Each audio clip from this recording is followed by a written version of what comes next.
గణేశుడి లడ్డూ ప్రసాదాన్ని ఇష్టపడని వారుంటారా చెప్పండి. ఎప్పుడెప్పుడు ఆ లడ్డూను తినేద్దామా అనే ఆతృతగా ఎదురుచూస్తుంటారు ప్రతి ఒక్కరు. అందున బాలాపూర్ గణపయ్య లడ్డూ అంటే ఇంకాస్త ప్రత్యేకమనే చెప్పాలి. ఖర్చు విషయంలో ఏమాత్రం వెనక్కి తగ్గకుండా పోటాపోటీగా వేలంపాట పాడుతుంటారు. లక్షలు వెచ్చించి మరీ లడ్డూను దక్కించుకుంటారు ఆశావహులు. అసలు ఆ వేలంపాటలో పాల్గొనటమే పెద్ద అదృష్టంగా భావిస్తుంటారు ఇంకొంతమంది. 30 ఏళ్ల క్రితం వందల రూపాయలతో స్టార్ట్ అయిన బాలాపూర్ లడ్డూ వేలం ఇప్పుడు ఏకంగా లక్షల్లోకి చేరింది.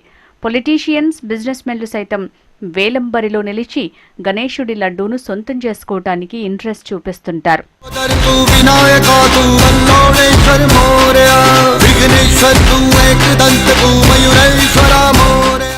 బాలాపూర్ గణేశుడికి తెలుగు రాష్ట్రాల్లో ఇంత ప్రాచుర్యం దక్కడానికి ప్రధాన కారణం లడ్డే. బాలాపూర్ అనే పేరు చెప్పగానే ఈసారి ఎన్ని కిలోల లడ్డు పెడుతున్నారు, వేలంపాటలో ఎంతకు పోతుంది అనే చర్చే ప్రధానంగా జరుగుతుంటుంది. బాలాపూర్ గణపయ్యకు ఉన్న క్రేజ్ వల్ల హైదరాబాద్ ఏరియాల్లోని చాలా మంది వేలంలో పాల్గొనేందుకు ఇంట్రెస్ట్ చూపిస్తారు. ఒక్కసారి బాలాపూర్ లడ్డు దక్కించుకుంటే ఆ ఏడాది ఉత్సవాలకు వారే హైలైట్గా నిలుస్తారు. మీడియా ఫోకస్ అంతా అటే వెళ్తుంది. గతేడాది రికార్డు స్థాయిలో అమ్ముడుపోయింది బాలాపూర్ లడ్డు. స్థానికుడు కోలన్ శంకర్ రెడ్డి 30 లక్షల 1,000 పెట్టి వేలంలో లడ్డూ ప్రసాదాన్ని దక్కించుకున్నారు. గతేడాది కంటే 3 లక్షల 1,000 రూపాయలు అధికంగా వేలంపాడి బాలాపూర్ లడ్డూ విజేతగా నిలిచారు. వేలం స్టార్ట్ అయినప్పటి నుంచే నువ్వా నేనా అనేంతగా ఆశావహులు ఉత్సాహంగా పోటీపడ్డారు.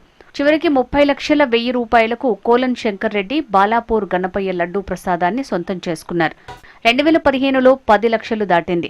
2021లో 18 లక్షలు పలికిన లడ్డూ 2022లో 24,60,000 పలికింది.